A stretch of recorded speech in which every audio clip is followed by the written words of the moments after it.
Aujourd'hui, on avait une petite conne qui vient de chez vous, là, une gamine de 15 ans, qui est venue à Paris pour nous expliquer le réchauffement climatique, etc. Moi, cette petite fille, je dis, elle devrait être à l'école. Hein. Qu'est-ce qu'elle fout là? On nous prend pour qui? Cette petite merdeuse de 15 ans n'a aucune leçon à donner aux adultes, elle est manipulée, et c'est de la pédophilie pour moi, hein. Ça c'est de la pédophilie. Hein. C'est se servir c'est se servir de façon perverse des enfants. C'est de la pédophilie politique.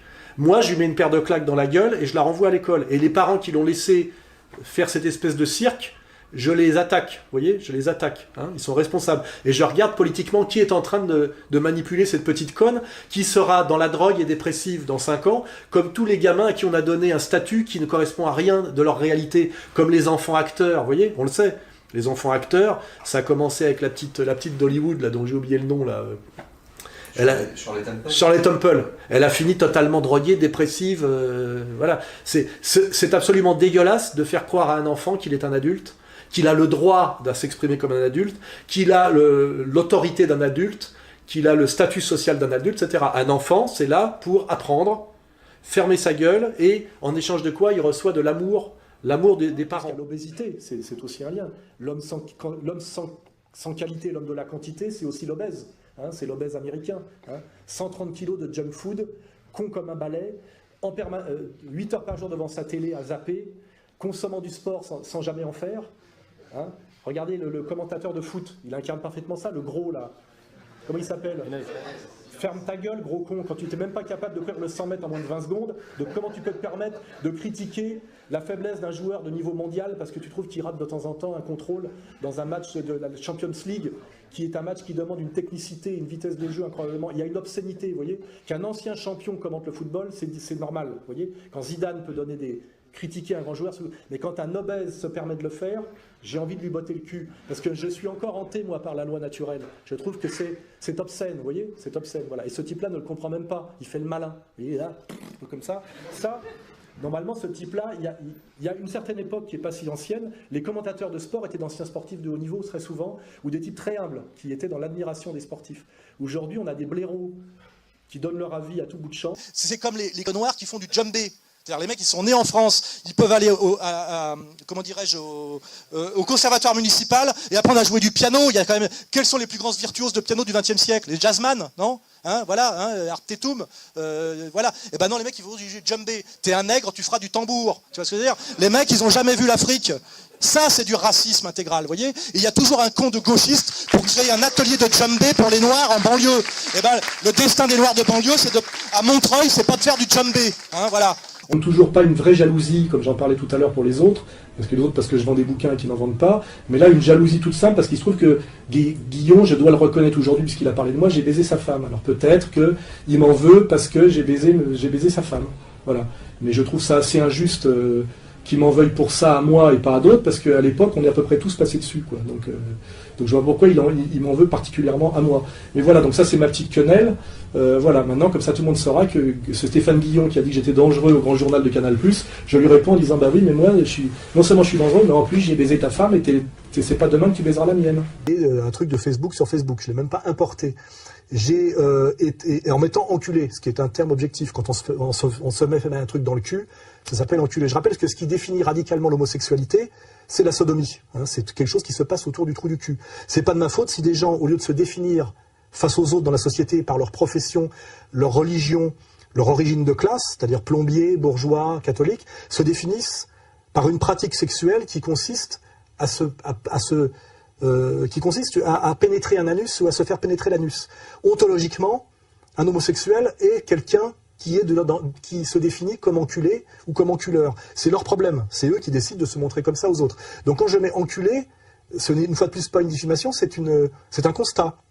Effectivement, tout ça tourne autour du trou du cul. Et du gaulois, hein, voilà.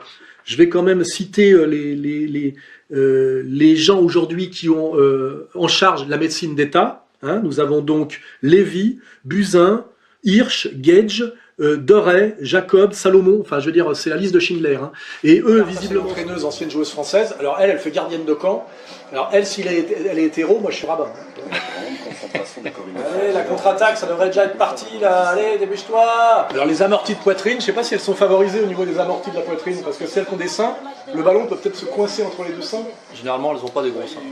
En fait, avec toutes les équipes présentes, de tous les pays là, tu peux faire 2 équipes qui savent jouer à peu près pour faire un spectacle correct. Regarde ça, regarde ça. Regarde le nombre de ratages de ballons. Il faut retourner en cuisine hein, si ça vous fait mal. Toi là par exemple, elle a dévissé, t'as vu? Elle a dégagé, elle a dévissé comme un mec qui sait pas jouer au foot comme moi. Elle est trop beau la passe, interceptée évidemment. Il y a 4 joueuses hors jeu alors que c'est un coup de pied arrêté pour la France. Elles sont même pas capables de se coordonner à ce niveau-là. Dès qu'il y a un petit bout de nichon qui pointe et un petit cul qui bombe, ça redevient un peu intéressant. Ah d'accord, vas-y, attends, alors est-ce qu'elle va cadrer? Eh non. Non, en fait c'est une forme de handisport quoi. C'est mou, lent, pas tactique, pas précis, c'est-à-dire que c'est nul. Pied droit. Alors là, Oh putain, il y a eu du sauvetage. Comment il s'appelle le gros là qui commente le foot là? Ménès? Pierre Ménez, ouais. Ménez, il pourrait jouer là, tu vois. Quand ça accélère un peu, tu vois que le cerveau déconnecte du pied. C'est-à-dire qu'elles font n'importe quoi. Peut-être qu'on pourrait leur proposer de faire un terrain plus petit. Ça va aussi bien pouvoir aujourd'hui me marier avec plusieurs femmes, parce que évidemment j'ai beaucoup de demandes à cause de mon physique et de ma popularité. Donc pourquoi pas le mariage polygame? Et puis pourquoi restreindre ça au mariage entre 2 êtres humains? Moi je connais des gens seuls qui aiment beaucoup leurs chiens. Je connais des femmes seules, un peu des Caroline Fourès vieillissantes, qui comme chez les homosexuels, tout est basé sur le physique, il faut le savoir, et la fraîcheur physique.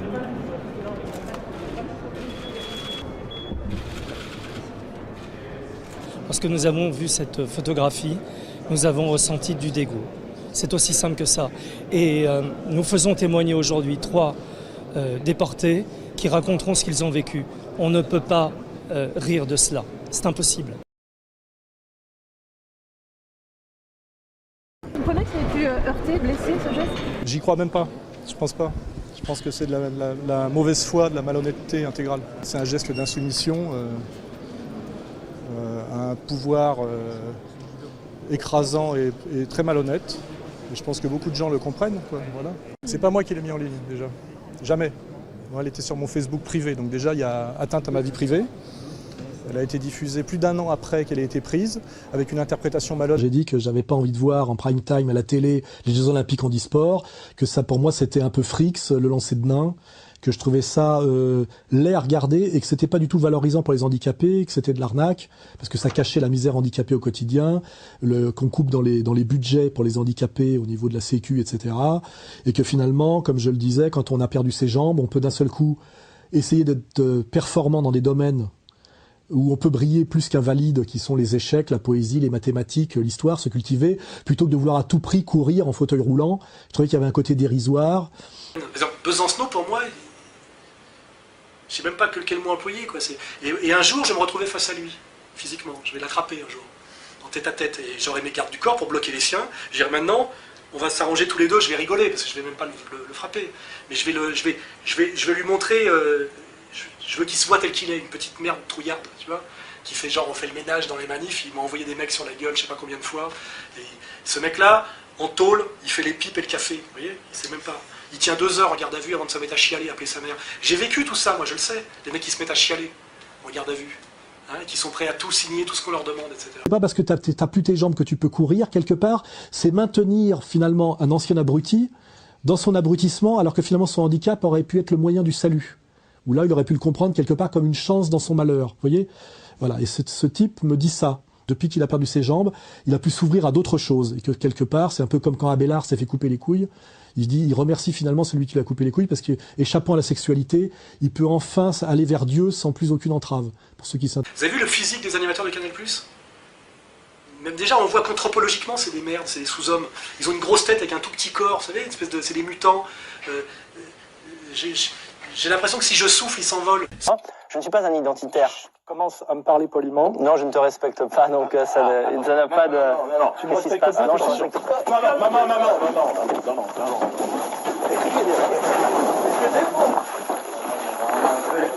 Ah, ben c'est très bien. Non, je me fais pas manquer de respect par cette petite merde. Il n'en est pas question. Jamais. Ordure, Sorel, je ne suis pas une ordure, c'est toi qui es une ordure. Et je tiens à insister à un point crucial. Mais bordel, j'ai le droit. Non. Vous êtes... Non, t'as pas le droit. T'as aucun droit pour moi. C'est un petit Dans ce cas, t'aurais pas dû m'inviter si tu veux pas que je C'est pas moi cause. qui t'ai invité. Je voulais te croire. Ce ne sont pas des blancs, c'est tout ce que tu Ce ne veux sont dire. pas des Français. De Ce quel sont droit pas des tu oses dire Français. ça? Parce que c'est le cas et tout le monde s'en rend compte. Non, non, mais le t'as Front qui- National ne c'est serait qui pas à tout le monde, petit 30%. con, petit merde, c'est qui tout le monde? Le Front Je National connais des ne mecs serait qui pas à travaillent. 30% si Mais le il Front n'y avait National pas... est à 30% aussi. C'est pas Daline qui l'a amené à 30%, c'est parce que les gens n'ont plein le cul des Arabes. Bordel. Mais tu vas arrêter de Non, faire non, ça. non, non, non, non, non, non, non, non, non, non,